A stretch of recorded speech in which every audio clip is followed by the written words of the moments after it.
upon a time in Anywhere USA, there was a man who loved to help people.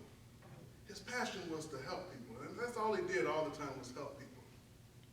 Well, one particular day, it wasn't a person that he was able to help, but as he came across a dead or a snake that had been hit or ran over by a car. And because of the nature of this man, he wanted to help this snake. So he scooped the snake off of the ground and he took him home. And he began to nurse that snake back to health over the next several weeks.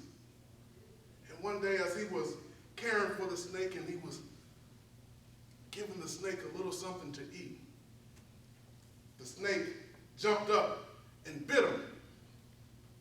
And the man looked at the snake with a very confused look on his face as he didn't understand why after all this time of taking care of this snake would bite him.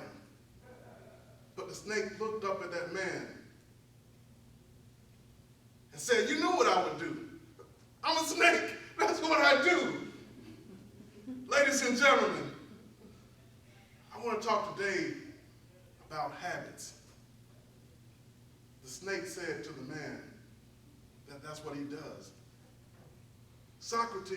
Aristotle, one of the other great thinkers of our time, once said, "We are what we repeatedly do." He said, excellence then is not an act, but it's a habit. Why do we have these habits? Why is there a such thing as the habit of habits? That's just the way the mind works. By natural occurrence, our mind works and is set up in a way that it produces habits. It produces different habits, and the habits become who we are. We become our habits, and vice versa. And I'll tell you how that process works. Everything in life begins with a thought.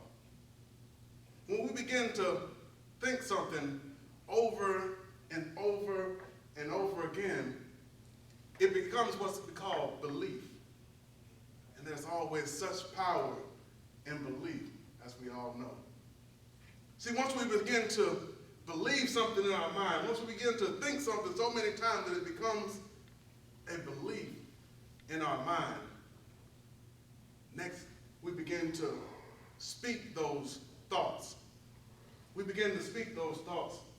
And as many of us may have heard, there's power, the power of life and death are in the tongue. So we first think something and then believe it and begin to speak those words. Well, as we begin to speak words, whether good or bad, positive or negative, we begin to take action on those thoughts and words. And once we begin to take action, time and time again, the same action over and over again, our actions form our habits. Our actions form our habits. And see, once we begin to form a habit, habits are no more than shortcuts, if you will. When you have a habit, it leads to a shortcut of things that your mind has gone through time and time again. So it's a time-saving mechanism, if you will. Habits are time-saving mechanisms. Once we begin to believe something, to speak something, to take action on it, that mechanism is taking place. Our habits are formed. And we begin to do those things over again, even without thinking about it, because it's all subconscious. Our subconscious mind is recording action and looking at results.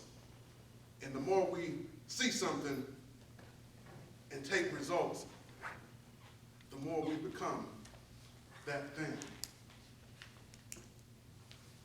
As our habits grow, our habits become our character. And our character then in turn becomes our destiny. I heard many times in life that it's hard to change one's destiny. I say just the contrary. It's simple to change one's destiny. It's simple, but not easy. It's simple, but not easy. Because if it was easy, you see, everyone would begin to do it. Everyone will begin to change their destiny. But it's simple, you see. The simplicity of changing one's destiny, it's a matter of changing one's habits. Changing one's habits is as simple as changing one's thoughts. Your thoughts lead to your destiny. But we have to remember the middle factor. The middle factor is our habits. The habits of forming habits. You have to really look at these things. The habit of forming habits. See, I want greatness out of everyone in this room. And in order to achieve that greatness that I'm talking about, we have to be watchful of our habits.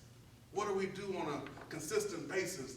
A lot of times, not even aware of what we do because it's become so habitual.